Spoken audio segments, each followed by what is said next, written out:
My mother, June Holsten of Mineola, New York, died at age 77 on March 20th, 2010.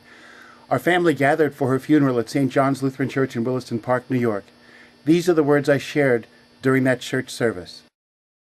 Mom often said that she wanted to write a book, an autobiography of sorts, but more about the people she loved than her own life.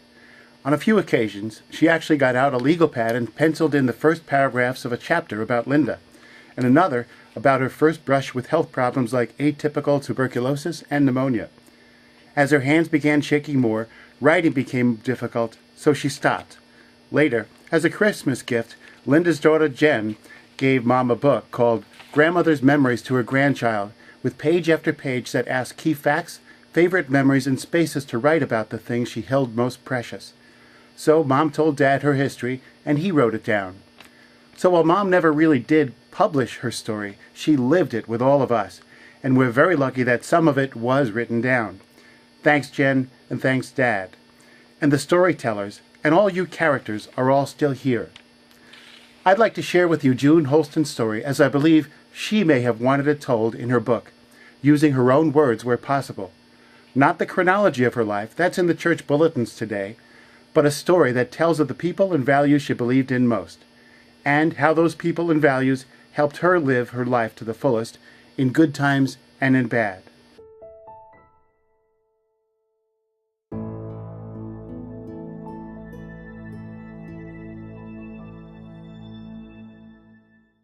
My name is June Holsten. I was raised at a time when things were tough. The Depression of the 1930s and World War II in the 1940s. After my parents died, Mom Lily when I was 3 and Dad Gus when I was 12, I was raised by my stepmother, Jessie. Growing up, we were a close family and always went to church. That's me on the left, then my sister Betty and brother Donald. Dad drove us to church while he was alive, and after that, we took the bus and subway. From my father, I learned to be kind, gentle, and considerate, and to have compassion. For example, he loved Jessie, and when something went wrong with dinner, he wouldn't criticize. He'd say, "Jessie, that was just the way I like it." Growing up, my best friends were Dorothy Holsten, Marjorie Tyler, and Joan Veladas. That's Dot and me in HMS Pinafore outfits in high school. We did everything together, even played hooky from school in the empty lot next to school until they called my mom. To be a good friend, you have to give of yourself and listen, and sometimes take the initiative. You have to make allowances for the faults of others and treat them with respect, no matter what. I have found that being honest, considerate, and fair is usually a good thing. I care about people and wanted to help by becoming a nurse. I finished high school at age 16 and went to nursing school. The book work was easy, but the nursing floor responsibilities seemed overwhelming, so I had to stop that.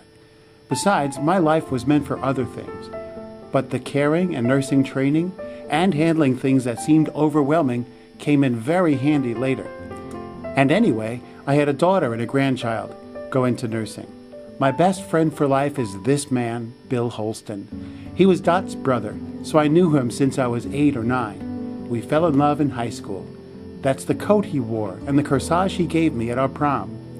He was kind and sweet and shy and handsome. What a great foundation for love, to have a friend who becomes a lover.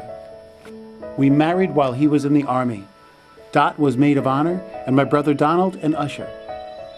We had our first fight when he tried to teach me to drive when we lived in Camp Stewart, Georgia. I just couldn't coordinate the shifting and the clutching. And this sweet, loving man lost his temper, and I got out of the car.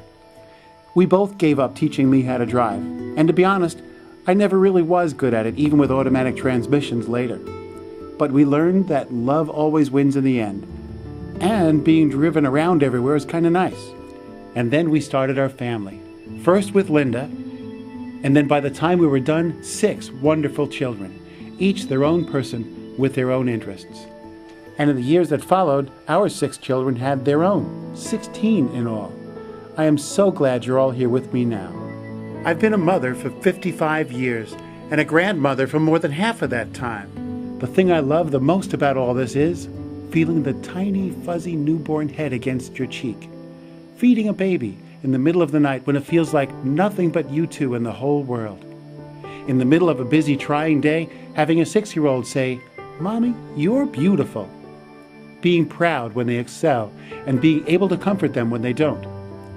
Love that I feel for each of my children and their love I receive in return. As they grew, there came a point where I could no longer be their all in all. The rest of the world, and rightfully so, became part of their life. I had to teach them how to deal with the rest of the world because I couldn't teach the rest of the world to get along with them. I had to give them a background of love and support and let them go. Here are a few words of the best advice I can give. It is always good to communicate with other people. It's always good to love others, and it's always good to forgive. Life can be wonderful and life can be hard. Our family has lived together through boyfriends and girlfriends, weddings and babies, birthday and anniversary celebrations, and too many sunny days to count, as well as cancer, substance abuse, divorce, having an adopted child taken away, heart surgery, lost jobs, bankruptcies, and more. When times are trying, and they've been very trying recently, keep an open mind to new solutions, especially those that may surprise you in answer to your prayers.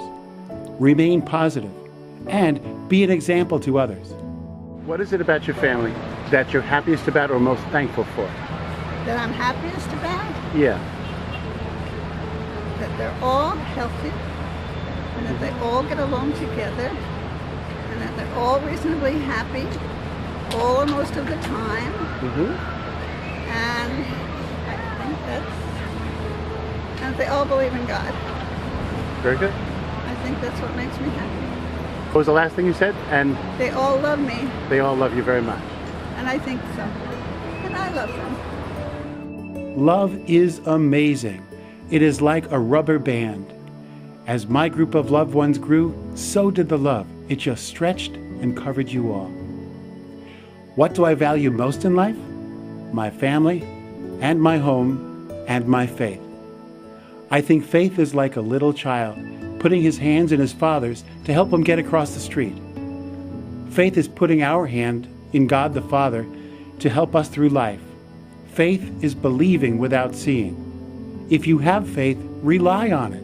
If you don't, keep your mind open, especially in trying times. Faith may just find you. I know it can help.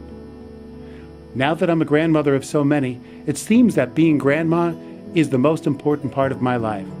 So now, even if I don't see you for a while, you are utmost in my heart and constantly in my thoughts and prayers. The people I have missed the most, my sister, my niece Patty, my dad and mom, and Jessie, and dear friends like Ralph and Ellie. I once read a book that quoted the prominent preacher Peter Marshall saying, "Dying and going to heaven must be like a child falling asleep on the living room sofa. While he or she is asleep, his father's strong arms carry him upstairs to his bedroom, and he awakes there." I'm very comforted by that thought. Thanks, Mom. We'll love you for always. We'll love you forever.